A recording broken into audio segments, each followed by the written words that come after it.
কেমন করো সেইটাও আমি জানি। আমরা মনে মনে যদি কিছু ভাবি সেটা কে জানেন? মনে মনে ভাবতেছি আল্লাহু আলিমুম বিযাতিস সুদূর, মনে মনে চিন্তা করতেছি এইটা আল্লাহ তাআলা জানেন। এমনকি আরো একটু বাড়াই বলতেছি, আমরা চিন্তা করব কি কালকে সেইটাও আল্লাহ তাআলা জানেন। চিন্তা কি করবো সেটা আল্লাহ তাআলা জানেন। এমন আল্লাহ সুবহানাহু ওয়া তাআলা।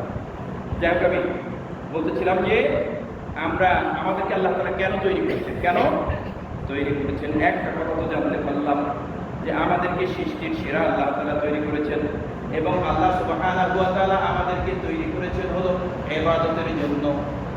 কিসের জন্য? ইবাদতের জন্য।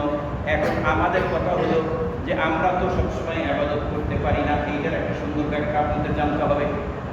সেটা হলো হালাল রুজি কামাই করা ইবাদত নাকি ইবাদত না? জোরে বলেন।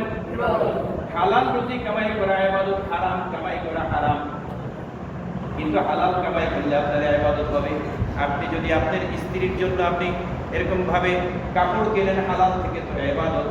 এক লুকমা খানা মুখে দেন, সদকা সওয়াব। আপনি আপনার বাচ্চা কাচ্চাকে পড়াশোনার জন্য, আপনি আপনার বাচ্চা কাচ্চাকে খানা কেনার জন্য, ঘর বাড়ি বানানোর জন্য আপনি যদি হালাল রুজি ইনকাম করেন, সেইটা আপনার ইবাদত হবে। ইবাদত আমরা অনেক সময় বুঝি না। আমরা মনে করি শুধু মসজিদে যাওয়াটাই ইবাদত। না না না, শুধু মসজিদে যাওয়াটাই ইবাদত না, তাসবিহ নিয়ে বসে থাকাটাই ইবাদত না, জায়নামাজের উপরে দাঁড়াই থাকাটাই ইবাদত না। ওইটাও ইবাদত খাস, কিন্তু অঙ্গবিভাবে সবই ইবাদত। কেমন? যেমন নাকি একটা লোক, হাদিসের মধ্যে আসছে, একটা লোক যদি পায়খানায় যায়, পায়খানা বাইতুল খোলা, পায়খানায় যদি যায়, আর পায়খানায় 18টা সুন্নত আছে, 18টা সুন্নত জেনে নেবেন। 18টা সুন্নত আছে পায়খানার ভিতরে বাহিরে।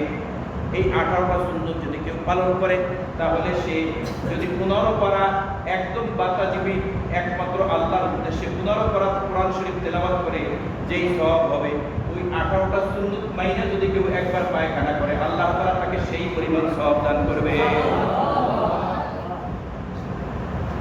তাহলে পায়খানা করাটাও ইবাদত। কি বলেন? পায়খানা করাটাও কি ইবাদত, যদি সেটা তরিকা অনুযায়ী হয়। তরিকা অনুযায়ী হয়। বিবাহ শাদী ইবাদত, খতনা করা ইবাদত, ব্যাংক ব্যালেন্স করা ইবাদত, কিন্তু সুন্নত তরিকা কোনো কিছু নিষেধ নাই। তবে তরিকা যদি উল্টা হয় তাহলে সেখানে নিষেধ। আবার কোনো কিছু নিষেধ নাই, তার মানে কি মদ খাওয়া নিষেধ নাই? আর আল্লাহ যেটা নিষেধ করেছে সেটা নিষেধে আছে, কিন্তু আমাদের আদেশগুলোর মধ্যে তো আমরা হারাম করে ফেলে। হ্যাঁ, লেনদেনের ক্ষেত্রে আমরা সুদী লেনদেন করলে সেটা হারাম, ঘুষের লেনদেন করলে হারাম, মিথ্যা লেনদেন করলে হারাম, বাড়াই কমায় লেনদেন করলে হারাম, কসম খেয়ে লেনদেন করলে হারাম। তো এই সমস্ত এরকমভাবে হারাম থেকে বাইচা সুন্নত তরিকায় লেনদেন করলে ইবাদত।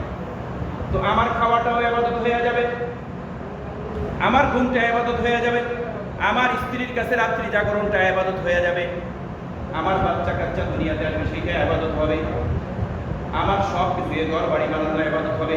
কোনো এক ব্যক্তি ঘর বানাইলো, দক্ষিণ মুখে দেখা গেল জানলা দিল, মনে মনে চিন্তা করলো এই জানলার পাশে বসে বসে আমি কোরআন তেলাওয়াত করবো, আলো এবং বাতাস আল্লাহ তাআলার নিয়া। তো যতদিন পর্যন্ত সে ওই তেলাওয়াত করবে সওয়াব পাবে, এবং সদকায়ে জারিয়া, এবং মৃত্যুর পরে তেলাওয়াত না করতে পারলেও তার যতদিন পর্যন্ত ওই ঘর থাকবে, ওই ঘর থাকার কারণে, ওই নিয়তের কারণে সে ওই ঘরের মধ্যে বসে তেলাওয়াত করছিল, এই অভ্যাস থাকার কারণে মৃত্যুর পরেও যেন তেলাওয়াত করতেছে, এই সওয়াব আল্লাহ তাআলা তার আমলনামার মধ্যে দিতে থাকবে। তাহলে ঘর বানানো ইবাদত, ঘর বানানো ইবাদত।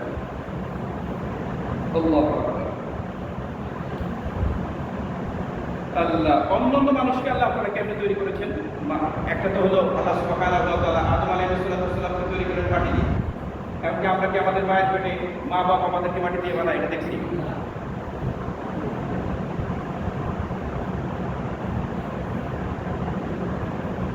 অন্যান্য মানুষকে আল্লাহ তাআলা তৈরি করবেন কেমনে? আল্লাহ সুবহানাহু ওয়া তাআলা সূরা তারিকের মধ্যে আল্লাহ তাআলা বলেছেন, ফালিয়ানজুরিল ইনসানু মিম্মা খুলিক, ফালিয়ানজুরিল ইনসানু মিম্মা খুলিক, খুলিকা মিম্মা ইনদাফিক, ইয়াখরুজু মিন বাইতিস সুলবি ওয়াত তারাইব। আল্লাহ বলেন, আপনি কি লক্ষ্য করেছেন নাকি? ফালিয়ানজুর, লক্ষ্য করে দেখুন।